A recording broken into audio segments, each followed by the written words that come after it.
IMCR نے تمام مسلم لیڈران کو اکٹھا کیا اور خاص طور پر مسلم حقوق کی بات کی اور یہ بتایا گیا کہ مسلمانوں کے ساتھ ناانصافی ہو رہی ہے۔ اس کی قیادت کر رہے ہیں محمد ادیب صاحب جو سابق ممبر پارلیمنٹ ہیں۔ ادیب صاحب، IMCR کے بینر تلے کئی اہم نیتاؤں کو، اہم لیڈران کو آپ نے جمع کیا، بات چیت ہوئی ملک کے حالات کو لے کر اور مسلمانوں کے حالات کو لے کر، اب کیا فیصلہ کیا؟ دیکھیے، IMCR نے کوشش یہ کی تھی کہ جتنی بھی مسلم آرگنائزیشنز ہیں اور انڈیویجول شخصیات ہیں، دانشوران ہیں، ان کو ایک ساتھ بیٹھنا چاہیے کہ ان کے انسٹیٹیوشن سے لے کر ان کے اپنے وجود کو خطرے میں آ گیا ہے۔ تو ایسی شکل میں ہم کو فیصلہ کرنا ہوگا کہ ہم واقعی اس ملک میں ویلن کیوں بنائے جا رہے ہیں۔ ہمارے نام پر الیکشن جیتا جا رہا ہے، حکومت بنائی جا رہی ہے، ہم پہ ستم ڈھاکے حاکم وقت بن جاتا ہے، تو کیا کم وجہ ہے؟ اور کہ ہمارے نام پر الیکشن جیتا جا رہا ہے، تو اب تو خاص طور پہ موجودہ حکومت میں یہ بالکل واضح ہے، جس طرح سے الیکشن میں مودی اور یوگی کہتے ہیں کہ 20% ورسز 80% الیکشن ہوگا اور الیکشن کمیشن خاموش رہتا ہے، سپریم کورٹ سنجان نہیں لیتی ہے، پرائم منسٹر ہر الیکشن سے پہلے ایک کمنل بیان دیتے ہیں کہ قبرستان اور شمشان اور میاں احمد پٹیل اور اسی قسم کی بات کر کے، تو ایسی شکل میں ایک ویلن بنا دیا گیا ہے۔ تو یہ پہلی بار ہندوستان میں ہوا ہے کہ جتنے مسلک کے لوگ تھے، جتنے پورے ہندوستان میں ہر صوبے سے، یا تو دینی بہت بڑا آدمی یا دنیاوی بڑا آدمی، وہ سب لوگ بیٹھے اور ایک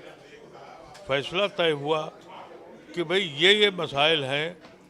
ہم ایک کوآرڈینیشن کمیٹی بنائیں اور رابطہ کریں اور ان کو ٹائم دیں، صرف گورنمنٹ کو نہیں بلکہ اپوزیشن کو بھی، کہ جو اپنے کو سیکولر کہتے ہیں اور وہ دور سے دیکھ رہے ہیں کہ ہماری مسجدیں، گھر بلڈوز ہو رہے ہیں، ہمارے بچے لنچ ہو رہے ہیں، وہ دور سے دیکھ کیوں رہے ہیں؟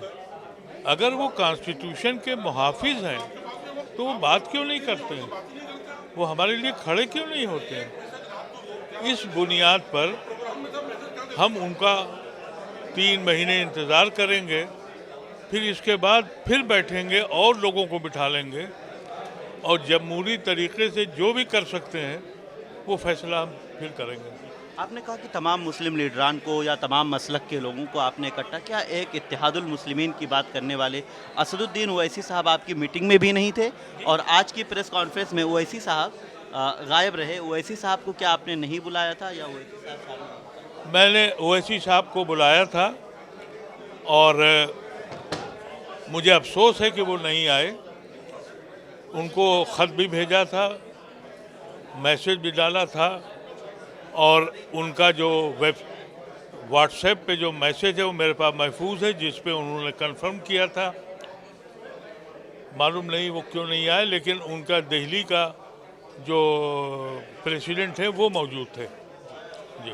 کیا لگتا ہے، آخری سوال، کہ یہ جو پوری حکمت عملی رڑنیتی جو آپ نے بنائی ہے کہ 51 لوگوں کی ایک کمیٹی بنائیں گے اور اس کے بعد ابھی چیف جسٹس کو خط لکھنے جا رہے ہیں، تو کیا رڑنیتی آپ نے تیار کی ہے اور آگے کا؟ میری تو یہ خواہش ہے کہ جو 51 کمیٹی بنے، اس میں ہم لوگوں کا ارادہ یہ ہے کہ مختلف تنظیموں کے نمائندگی ہو، مختلف